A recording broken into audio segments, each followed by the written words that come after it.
Assalamualaikum semua teman-teman, para pendekarians, pendekar mania seluruh Indonesia. Ini di samping saya ada the new coach of Pendekar United, Mr. Arif Maurinho. Tepuk tangan. Terima kasih. Karena Coach Arif Mau ini suka selawat ya. Jadi waktu di tempat podcast saya beliau selawat, mungkin itu jadi doanya dari beliau. Dan kalau ditanya kenapanya, memang beliau ini kalau kita ngomong soal track record, dia orang yang cukup berpengalaman di futsal Indonesia.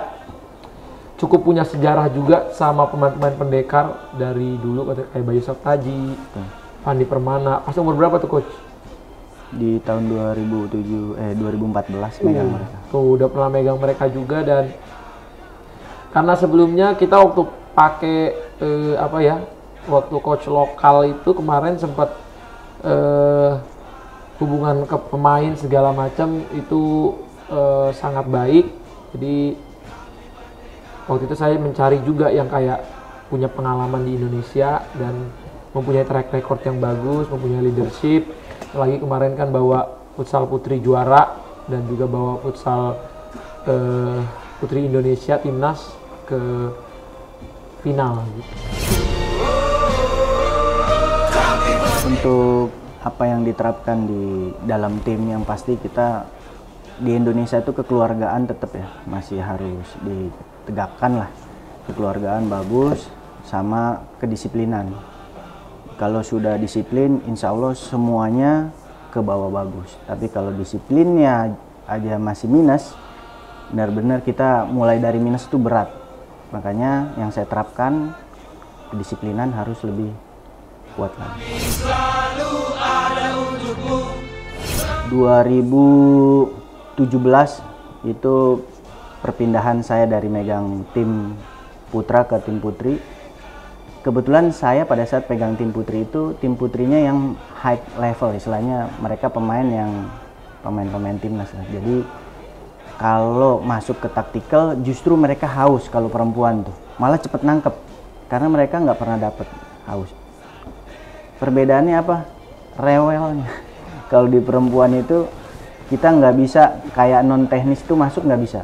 Jadi saya kalau di perempuan sosok kapten itu saya ajak bicara, kapten yang menyampaikan ke pemain. Nah kalau di laki-laki saya bisa turun langsung. Kalau di perempuan sedikit aja kita bicara, yang menurut kita ini nggak masalah, tapi di perempuan hati kan mereka mainnya. Kadang tahu-tahu tersinggung, itu yang saya belajar lah. Nah alhamdulillah selama megang perempuan kemarin track recordnya bagus dan mereka juga ya senang lah. Nah mudah-mudahan setelah beberapa tahun saya megang putri, tahun ini di seri 2 saya bisa menjadi yang terbaik untuk pendekar ini. Kalau dirombak mungkin waktu ya, karena dilihat waktu mepet untuk pendaftaran. Kalau saya lihat dari seri 1, saya sebagai penonton itu Pendekar United menyerang bang, keren habis. Kadang kalau bisa bilang dari subuh sampai maghrib nyerang terus. Tapi masalahnya ada di defense. Defense ini justru sangat penting. Makanya kalau kita bisa nyerang dari subuh sampai maghrib, nggak gol-gol, tiba-tiba lawan nyerang 1 kali gol, itu kan kesel ya. Makanya saya melihat komposisi pemain itu di angkor memang ada pemain ini bisa angkor, ini bisa. Tapi kalau di liga itu spesialis yang dibutuhkan. Jadi misal kayak abang bilang pemain kaki kiri itu jelas kiri itu dibutuhkan sekali karena jarang main. Nah sama istilahnya kalau di pendekar itu saya lihat mungkin di angkor kan nanti saya lihat kalau misalkan memang spesialis di situ nggak ada ya kita buat. Izin menambahkan kalau saya ditanya ada perombakan atau enggak, kalau saya pribadi sih masih sangat percaya sih ya coach sama squad yang sekarang. Karena menurut saya walaupun di match-match yang kita kemarin meraih hasil kurang baik, secara permainan kita cukup melawan gitu ya. Even lawan tim terbaik pun kemarin kita dari 2-0 sempat ngejar kedua sama gitu. Tapi ya balik lagi betul tadi kata coach, pertahanan kita udah deket-deket akhir, selalu back ataupun kemarin itu pergantian dari power play ke permainan biasa. Kemarin suka banget terjadi minus, kita kebobolan juga, sempat lawan Radit kita kalah tiba-tiba power play. Ya banyak lah mungkin itu yang akan jadi PR coach baru kita berikutnya. Tapi kalau overall saya masih sangat percaya sama pemain yang sekarang, karena menurut saya ini adalah persatuan pemain pengalaman. Ada pemain pengalaman di Indonesia, pengalaman di dunia, dan anak-anak muda yang harus banyak belajar nih sama yang berpengalaman. Jadi menurut saya kita nggak terlalu banyak harus merombak, tapi gimana kita memaksimalkan pemain yang ada. Kalau pemain seperti Ricardinho, saya jawab itu udah pasti. Karena saya waktu 2014 itu megang tim Libido FC, kalau bisa dibilang itu Real Madridnya Indonesia, Bang. Jadi kita kalau kerja kita itu nggak sampai 100%, tapi hasil bisa 100%. Kenapa? Karena pemain-pemain yang jiwanya memang jiwa, istilahnya apa ya? Petarung. Jiwa petarung, dengan pengalamannya, dengan dia bisa berbagi ilmu, itu udah pasti ngebawa positif di tim. Makanya saya lihat sosok Ricardinho ini justru sangat-sangat penting. Makanya saya coba nanti ngobrol sama Ricardinho. Sudah berkali-kali jadi Piala Dunia, cuman kan belum pernah dia juara di Indonesia. Nah, mudah-mudahan musim ini dia bisa bawa Pendekar United juara. Amin. Kalau saya sih di atas kertas untuk juara tidak semudah yang perkirakan. Walaupun coach yang baru ini dia langsung bilang siapkan untuk juara gitu ya. Tapi kalau saya pribadi, kalau di atas kertas saya punya target kita ada 2 besar aja dulu gitu. Keyakinan saya baru sampai situ tuh. Tapi coach kita ini lebih yakin lagi. Jadi ini yang saya senang dari coach Arief Mau, dia lebih yakin dari saya gitu, dan itu yang kita butuhkan dari squad. Kita nggak bisa ketemu orang yang kayak, oh tim kamu kurang ini banyak komplain aja gitu kan. Kita butuh di sini orang yang punya optimisme, yang kalau di Liga 1 sekarang kalau di bola itu kayak PSM Makassar ya.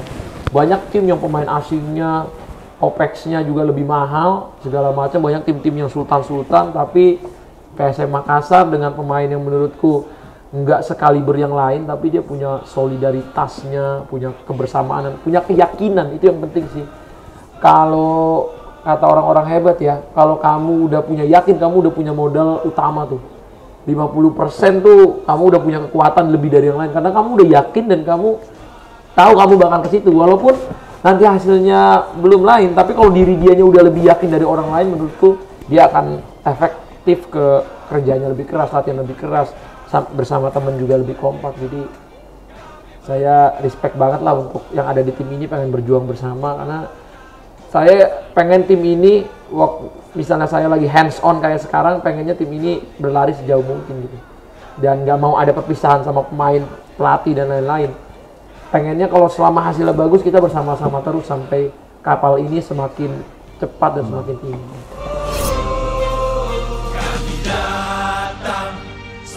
Ya, yang pasti kita semua manajemen udah kontekan sama coach.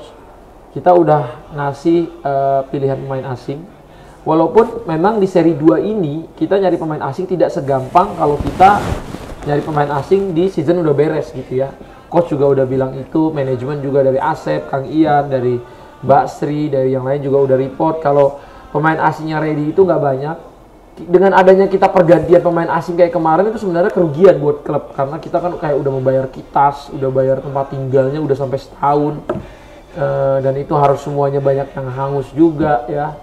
Terus harus bayar izin, tiket lagi, waduh itu suatu yang berat buat kita adanya pergantian pemain. Tapi ini bukan keinginan kita sekali lagi, karena pemainnya memang udah sangat ingin untuk pergi. Kita juga pengen yang ada di sini yang punya hati untuk bermain di sini gitu. Jadi itulah kenapa dari pilihan pemain asing yang ada, coach sih sangat srek sama yang pemain ini, karena pernah dilatih juga oleh beliau dan pernah berjalan jauh juga lah waktu di turnamen AFF ya sama coach. Jadi itu kisi-kisinya. Saya itu pelatih yang yang percaya omongan adalah doa. Kenapa saya bilang gitu? Ini pengalaman saya berkali-kali, Bang. Pengalaman 2017 itu saya megang Permata, manajemen bilang, Coach Arif, saya targetnya Final Four. Oh iya, nggak apa-apa, saya gitu. Saya punya target sendiri. Apa? Saya pengen final. Akhirnya saya bilang, saya ngidam final karena berkali-kali, 2 kali, 3 kali saya Final Four doang. Jadi saya bilang, ya Allah, kenapa saya nggak dikasih masuk final nih? Karena saya bilang di situ, ya Allah. Setelah saya tanda tangan kontrak Permata, saya bilang saya pengen final, ngidam.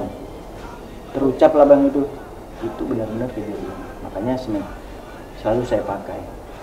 Nggak usah itu Bang, kita aja nih sholat subuh sebelum sholat sunnah, sebelum sholat subuh itu Allah kasih lebih dari dunia dan isi-isinya. Masya Allah. Apalagi cuma futsal itu kecil, masa iya Allah nggak kasih. Makanya sekarang kita harus berpikiran positif terus Bang. Masya Allah. Omongan doa, kita mau juara omongin terus. Mau tidur saya bakal juara, itu insya Allah bakal terjadi. Makanya kita optimis, dan kebetulan saya memang dari dulu percaya ini omongan adalah doa, makanya saya selalu berbicara untuk positif terus. Itu pertanyaan yang tadi.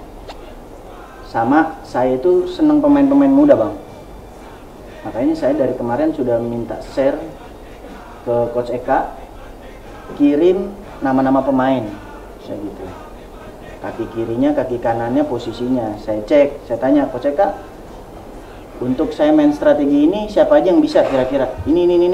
Jadi saya mau coba apa yang disebutin kemarin Coach Eka, saya coba nanti di lapangan. Karena saya terapkan pada saat 2017 saya punya dua taktikal, tim 1 misal 3-1, tim 2 4-0. Jadi lawan mungkin yang tadinya nebak, oh ini 3-1 pakai pivot nih, tiba-tiba kita main tanpa pivot.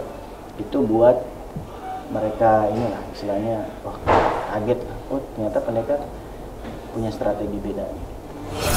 Semangat kami siap. Kalau yang ditunggu-tunggu netizen soalnya. Ya, saya berharap Bang Hatta bisa bermain di seri 2 ini, nggak usah melihat penting laga penting. Ini laga penting terus karena kita mau juara kan. Jadi kita harus semua laga penting. Makanya siapapun lawannya Bang Hatta siap aja. Tapi setelah 5-0 unggul ya.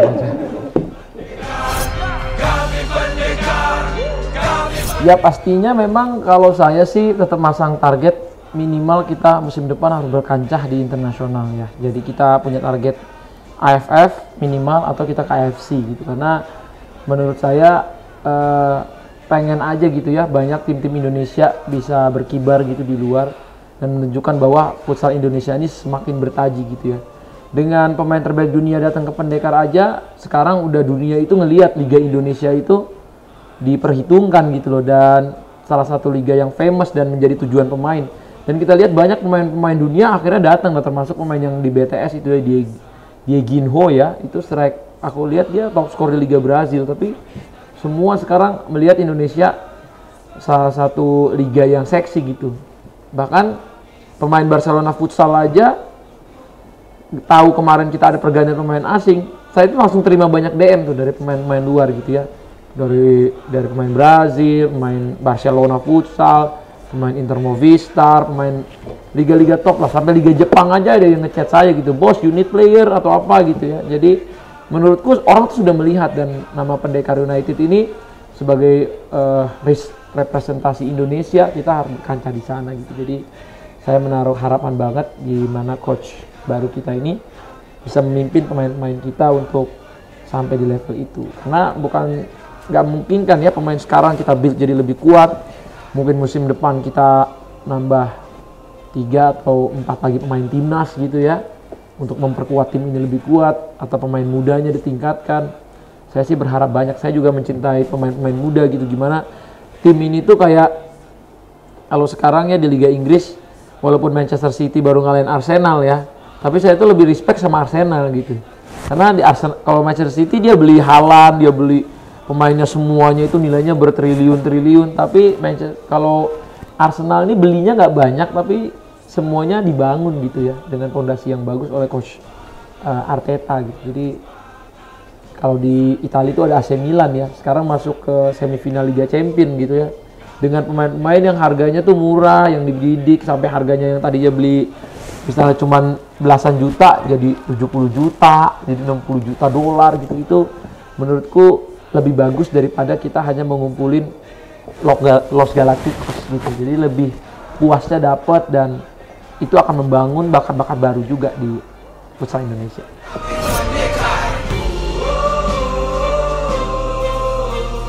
Dan netizen berhak menilai. Makanya saya ini udah nggak sabar pengen secepatnya gabung latihan, makanya saya majukan bang latihan. Itu salah satu bentuk saya pengen secepatnya tuh pemain-pemain istilahnya mungkin pada saat itu lagi nggak percaya diri. Sekarang kita bagaimana menyampaikan ke pemain semua bisa loh, dan tingkatkan kepercayaan diri pada saat latihan. Karena pertandingan itu gimana latihan. Kalau latihannya bagus, pertandingan pasti. Dan kalau dibilang aku ngelanjutin coach, kalau dibilang kita itu pemain lokalnya kurang, menurutku kita punya banyak kualitas di pemain lokal ya. Kita punya pemain-pemain kayak Rian, kita punya pemain kayak Bayu Saptaji, kita punya Abduh, kita punya Pandega, kita punya Fandi Permana, terus Efrinaldi. Menurutku ini mereka punya basic-basic yang kuat ya. Belum lagi kita punya Michael, punya Subhan Faidasa, punya menurutku kalau dari yang tadi aku sebut aja udah 8 orang. Itu menurutku di permainan futsal yang butuh 5 pemain, 8 ini tuh udah sangat punya pengalaman yang bagus gitu ya. Belum kita punya pemain-pemain muda kayak Hari yang mungkin di seri 1 jarang dapat kesempatan. Kita nggak tahu nanti sama coach seperti apa. Ada Erdi, itu pemain best player juga pas di Ipendekar United Academy yang sama main futsal juara. Dia juga jadi best player. Dia left foot juga, dia masa depan juga. Terus kita punya Fadilah juga, walaupun kemarin sedikit ada masalah cedera, tapi menurutku materi kita bagus. Cuman memang perlu ditingkatkan kekompakannya sih. Karena kalau kita lihat dari musim lalu, Pendekar yang sekarang mestinya lebih banyak pengalaman gitu. Tapi balik lagi itu semua kan tergantung gimana nanti coach meramu tim ini, menjadikan mereka kompak, satu kesatuan as a team. Nggak ada kubu-kubuan, nggak ada. Itu sih yang saya hindarin, dan itulah yang saya harapkan dari coach lokal Pret. Kalau orang Indonesia gitu, lokal Pret, bukan lokal Pret. Lokal Pret. Jadi, dan apalagi kita punya leadership dari seorang Ricardino yang saya lihat di musim lalu itu sangat ngelit ya. Kita udah kalah 3-0 aja bisa jadi 3 sama gitu ya, dengan waktu Ricardino ikut ngelit anak-anak. Itu yang saya jarang lihat di seri 1 kemarin. Jadi semoga dengan mungkin pendekatan yang baik, terus tim yang kita punya dibangun lagi dengan semangat baru, dengan yang fresh sekarang. Bukan hanya coach ini, kita ada coach Eka juga, ada coach Idral juga yang punya pengalaman dan punya koneksi bagus sama anak-anak di dalam. Dan karena saya juga banyak dapat rekomendasi dari anak-anak, oh saya pernah sama coach Idral, saya suka sama beliau, bla bla bla, dan itu bagus. Tapi menurutku coach fisik itu memang harus kadang disukain, kadang dibenci ya guys. Karena dia harus menyiksa pemain-pemain untuk mendapatkan performa terbaik gitu. Tapi kalau udah disiksa aja masih ngerasa, oh saya disiksa sama coach itu tapi saya seneng, itu menurut saya berarti coach itu udah salah satu coach yang punya leadership yang baik. Terus berjuang